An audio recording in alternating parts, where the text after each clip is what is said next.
Assalamualaikum warahmatullahi wabarakatuh. Perkenalkan, nama saya Cynthia Mandari Putri, NPM 20.01.08.10.13, jurusan Tadris Biologi kelas B. Di sini saya akan menjelaskan tentang sholat Jumat. Untuk lebih jelasnya, simak video berikutnya.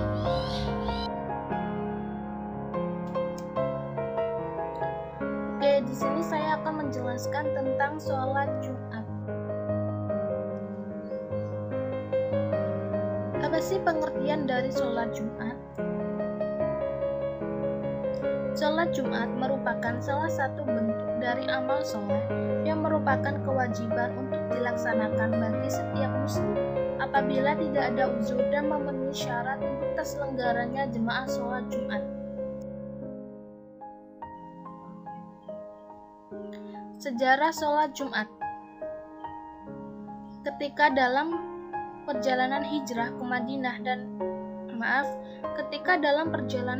dari Mekah ke Madinah pada hari Senin siang tanggal 12 Rabiul Awal tahun ke-13, sampailah Nabi Muhammad di Kuba. Di sana sudah banyak yang memeluk Islam, namun belum ada seorang pun di antara mereka yang telah mengenal wajah Nabi Muhammad.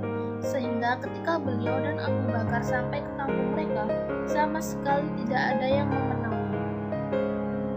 Sejak di Kuba, Nabi Muhammad dan sahabat Abu Bakar memulai membangun masjid yang pertama kali di dunia Islam, terkenal dengan sebutan Masjid Kuba. Di atas tanah milik Kulsum bin Hadam, peletakan batu pertama dilakukan oleh Nabi Muhammad disusul oleh Abu Bakar dan Utsman.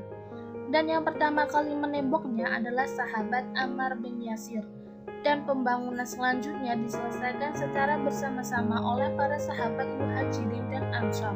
Nabi Muhammad dan para sahabat tinggal di Kuba selama lebih dari 10 hari, atau dalam riwayat lain 14 hari. Dan dalam tempo itu diselesaikanlah pembangunan Masjid Kuba. Setelah Nabi Muhammad tinggal di Kuba selama lebih dari 10 hari, keluarga Nabi Muhammad dan keluarga Abu Bakar baru tiba 1 atau 2 hari bersama sahabat Ali. Pada hari Jumat pagi, Nabi Muhammad meneruskan perjalanan menuju Yatsrib atau Madinah, diiringi oleh para sahabat Muhajirin dan Ansar dengan menggunakan kendaraan unta. Namun, ada juga sahabat yang berjalan kaki. Ketika sampai di wadi atau lembah Ranuna, kampung Bani Amr bin Auf atau Bani Salim ibn Auf, lalu beliau turun dari kendaraan untuk mengerjakan sholat Jumat secara berjamaah di lembah itu. Dan inilah sholat Jumat yang pertama kali didirikan oleh Nabi Muhammad.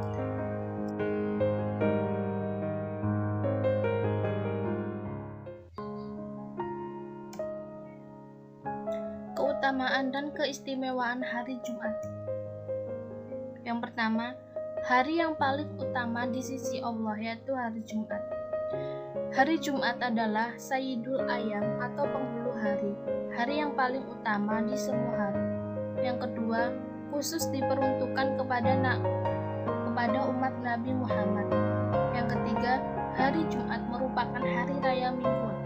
Yang keempat, seseorang yang meninggal dunia pada malam atau siang hari Jumat merupakan salah satu tanda husnul khotimah. Yang terakhir, yaitu pada hari Jumat ada waktu yang mustajab untuk berdoa.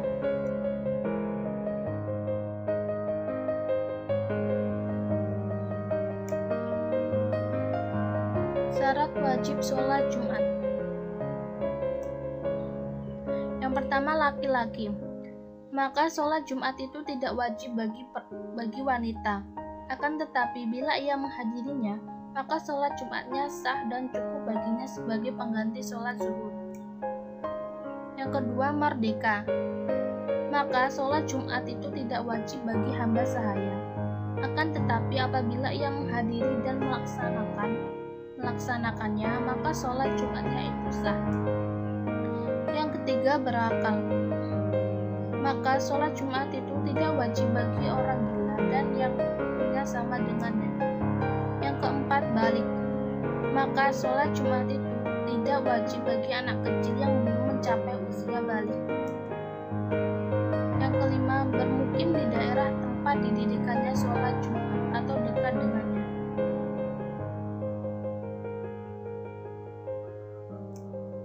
Dan yang ke-6, sehat. Maka sholat Jumat itu tidak wajib bagi orang yang sakit, yang tidak dapat pergi menghadiri sholat Jumat dengan jalan kaki. Jika ia tidak mampu pergi ke masjid dengan jalan kaki, maka kewajiban melaksanakan sholat Jumat itu gugur, sekalipun ada orang yang dapat membawanya atau menuntunnya sesuai dengan kesepakatan Hanafiyah.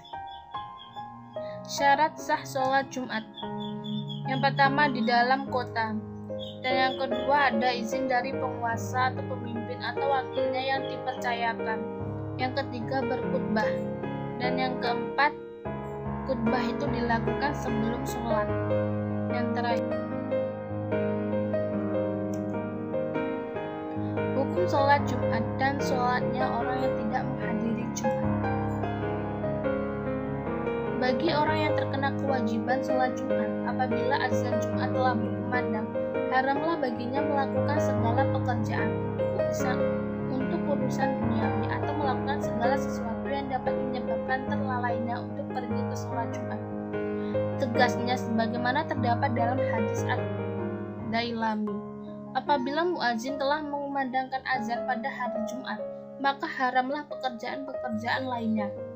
Barang siapa yang telah wajib baginya sholat Jumat, kemudian ia tidak menghadirinya dengan tanpa uzur, maka tidak sah baginya sholat zuhur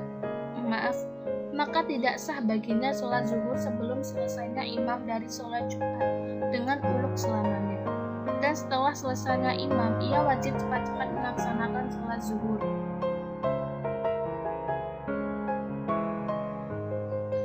Adapun bagi orang yang tidak wajib baginya sholat Jumat, seperti orang yang terkena uzur sakit atau yang semisalnya, maka sah baginya sholat zuhur walaupun ketika imam sedang melaksanakan sholat Jumat. Namun disunahkan baginya mengakhirkan sholat zuhur jika diharapkan uzurnya akan hilang.